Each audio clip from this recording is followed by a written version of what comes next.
Hepsinden 10 штук oldu. Pişirip aldık.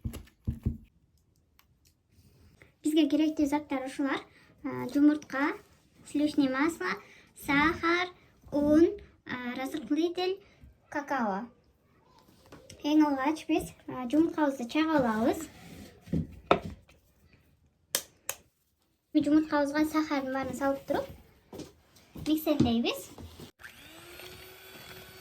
Миксерлеп алдык. Эми буга маслабызды салабыз. Масла жумшак болушу керек, кыздар. Bölme temperaturasında. Эми буну дагы миксерлейбиz. Унду, какаону, көптүргүчтү баарын бир кошобуз дагы. Миксерлейбиz буну дагы. Миксерлеп алдык, уже даяр болду. Ушул жерге 2 кашык сметана кошуп койсоңуздар аябай сонун болот. Эгерде жок болгон болсо кошпой койсоңуздар деле болот. Даяр кылган болчу, ошону мынандай капкейкинин идиштерине куябыз. Бул капкейкинин идиштери кондитерскийде сатылат.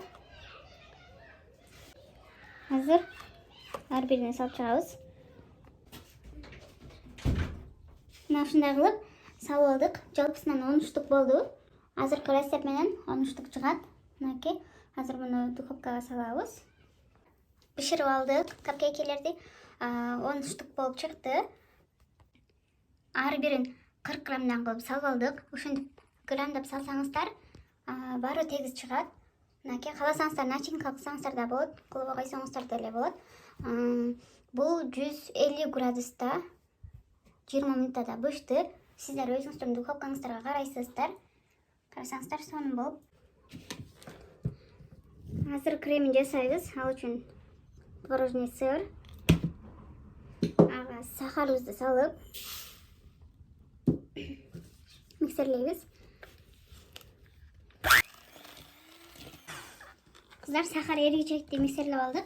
Эми буга сливки куябыз.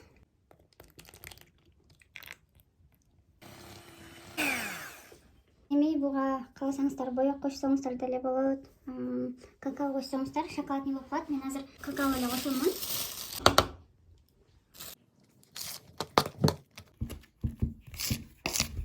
Эки чоң кашык какаону кошуп алдык. Мынакей кыздар, шоколадный болуп калды. Каалооңуздарга жараша кошо бересиздер. Мен 2 чоң кашык коштум. Мындай насаткалар болот. Азыр менде 3 түрү бар. Каалаган насаткаңыздарды колдоносуздар. Мен азыр ушуну колдонсомбу деп жатам. Анан ушундай мешоктор болот. Кондитерскийлерде сатылат. Азыр ушунун ичине насатканы салып, учун кесип коем. Мынакей кыздар, салып туруп, учун кесип койдук. Эми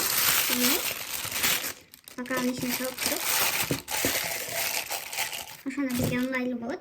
Жанагы кремибизди салабыз.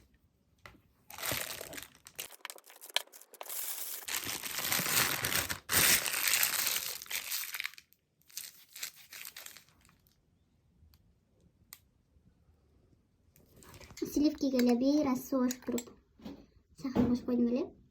Азыр бетине пропитка беребиз. Кыздар, бетиндеги актар эмне десеңиздер, бул сливкинин каймагы, сливкинин тунуп калган каймагын алып туруп, бир аз судан кошуп, сахардан кошуп туруп пропитка кылып атабыз. Ошого негизи сүт менен сахарды аралаштырып кылсаңыздар жакшы болот. Үйдө сүт калбай калганына байланыштуу ушундай кылып атам. Бетине сөзсүз түрдө пропитка бересиздер, кыздар.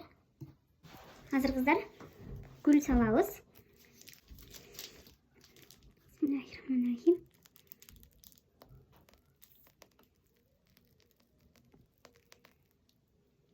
Мынакей таза гүл болуп калды.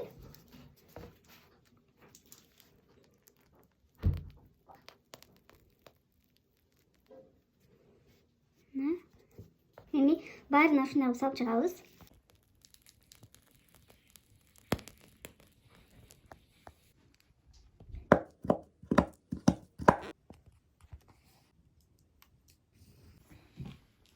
Капкейкибиз да даяр болуп калды. Жасалуу жолу өтө оңой. Мага ушул жол менен жасаган аябай жагат. Сиздер дагы үй бүлөңүздөргө жасап бериңиздер. Жакында келе жаткан Рамазан айы менен чын жүрөктөн куттуктаймын кыздар. азыр жеп көрөбүз. Каналыма подписаться болгонду унутпаңыздар. Аябай жумшак болгон.